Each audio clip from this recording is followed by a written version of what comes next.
अब ईश्वर के प्रधान शत्रु, जिसे स्वर्ग में शैतान के नाम से जाना गया, उस भयावह मौन को तोड़ते हुए साहसिक शब्दों में बात शुरू की। न तो उस शक्तिशाली विजेता के क्रोध में कोई और यातना मुझे पछतावा या बदलाव के लिए मजबूर कर सकती है।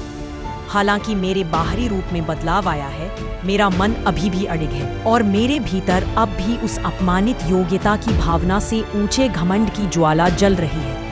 उसी ने मुझे सबसे शक्तिशाली के खिलाफ लड़ने के लिए प्रेरित किया और उस प्रचंड संघर्ष को जन्म दिया जहां अनगिनत आत्माएं हथियारों से लैस होकर उसके शासन को नापसंद करने का साहस कर सकी। और उस युद्ध ने ईश्वर के सिंहासन को हिला दिया। तो क्या हुआ अगर युद्ध भूमि हार गई? सब कुछ नहीं खोया है। वह अजेय इच्छा, प्रतिशोध का संकल्प, अमर घृणा और साहस जो कभी समर्पण नहीं करता, कभी झुकता नहीं, और वह सब कुछ जो कभी पराजित नहीं किया जा सकता।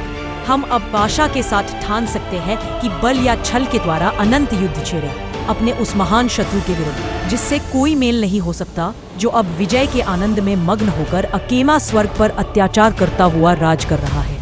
शैतान पीड़ा में था, परंतु ऊंचे स्वर में अपनी शूरवीरता का गर्व कर रहा था, पर भीतर से वह गहरे निराशा से पीड़ित था और उसे शीघ्र ही उत्तर दिया उसके साहसी सहचर बिल्जेबाब ने। हे राजकुमार, हे अनेक सिंहासनों के अधिपति, आप ही वह थे जिसने युद्ध के लिए तैयार स्वर्गदूतों का नेतृत्व दिया।